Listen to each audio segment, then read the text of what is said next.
இருப்பதால் தாழ்வான பகுதியில் வசிக்கும் மக்கள் அருகில் உள்ள மேடான பகுதிக்கு செல்லுமாறு கேட்டுக் கொள்ளப்படுகிறார்கள். படகுகளையும் கட்டுமரங்களையும் பாதுகாப்பான இடத்தில் கட்டி வைக்குமாறும் கேட்டுக் கொள்ளப்படுகிறது. தூத்துக்குடி துறைமுகத்தில் ரேடியோல சொன்னதை கேட்டீங்கல்ல? சீக்கிரம் கிளம்புங்க, பக்கத்துல இருக்கிற புயல் பாதுகாப்பு மையத்துக்கு போயிடுவோம் வாங்க. இருங்கப்பா, சூறாவளி வரும்போது முதல்ல என்னென்ன செய்யணும், எதெல்லாம் நாம செய்யக்கூடாதுன்னு உங்களுக்கு தெரியுமா? சிக்கு, உனக்கு தெரியும் தானே?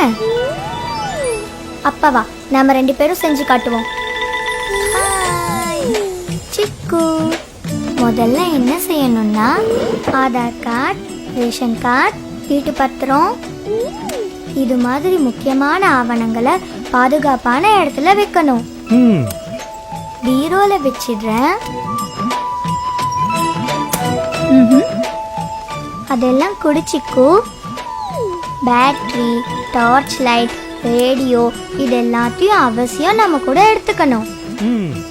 கேஸ் கசிவு ஏற்படாதபடி சிலிண்டரை ஆஃப் பண்ணி வைக்கணும். ஜன்னல் கதவு, வாசல் கதவுகளை டைட்டா மூடி வைக்கணும். எல்லாத்துக்கும் போய் சொல்லல. கன்சாமி, அணை உடைஞ்சு ஊருக்குள்ள வெள்ளம் வந்துகிட்டு இருக்கேன்னு ராமசாமி சொன்னா. எல்லாரும் சீக்கிரம் கிளம்புங்க. ஆனா சீக்கிரம் கிளம்பல. கேட்டீங்கல்ல? வெள்ளம் வரத்துக்குள்ள சீக்கிரம் நாம கிளம்புவோம் வாங்க. நில்லுங்கப்பா. என்னம்மா? அவசரப்படாதீங்க. முக்கியமா இந்த மாதிரி வதந்திகளை நம்பவே கூடாது. உண்மைனா அரசாங்கம் ரேடியோல அறிவிச்சிருப்பாங்கல்ல.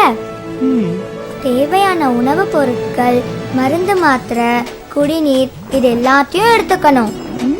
மழை கொஞ்சம் நின்று இருக்கு, இப்ப வாங்க போலாம்.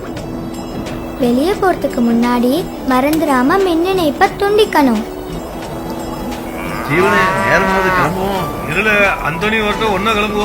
ஐயா, பழைய கட்டடத்துக்கிட்ட நிக்காதீங்க. அப்படியாமா? பலத்த காத்தடிச்சு மழை பெய்யும் போது மரத்துக்கு கீழேயும் நிக்க கூடாது. அது ஆபத்து. புயல் வரும்போது இப்படி மேல்தளத்துல இருக்க கூடாது. வேடிக்கையும் பார்க்க கூடாது. கீழே வாங்க. கேட்டல, வா போலாம்.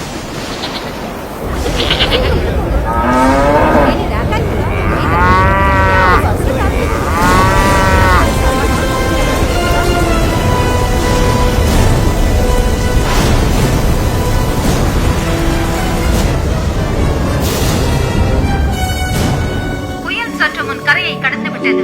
வெள்ளம் வடிந்த பின் மக்கள் அவர்கள் இருப்பிடம் செல்லலாம் என்று அரசாங்கம் அறிவித்துள்ளது. பல இடங்களில் மின்கம்பங்களும் மரங்களும் சாய்ந்திருப்பதால் பொதுமக்கள் எச்சரிக்கையோடு இருக்குமாறு கேட்டுக்கொள்ளப்படுகிறது. இந்த முனியாண்டி சொன்ன வதந்திய உண்மைன்னு நம்பி நாங்க எதையுமே கொண்டு வரல. ஆனா நீங்க பரவாயில்ல, அரசாங்கம் சொன்ன அறிவுரைப்படி தேவையான எல்லாத்தையும் கொண்டு வந்துட்டீங்க. அரசாங்கம் சொல்றத கேட்டுடுவோம், ஆபத்துல இருந்து நம்மள காத்திடுவோம். பொதுநலன் கருதி வெளியிடுவோர் மாநில நிவாரண ஆணையர், வருவாய் நிர்வாகம், பேரிடர் மேலாண்மை மற்றும் பேரிடர் தணிக்கும் துறை, தமிழ்நாடு அரசு.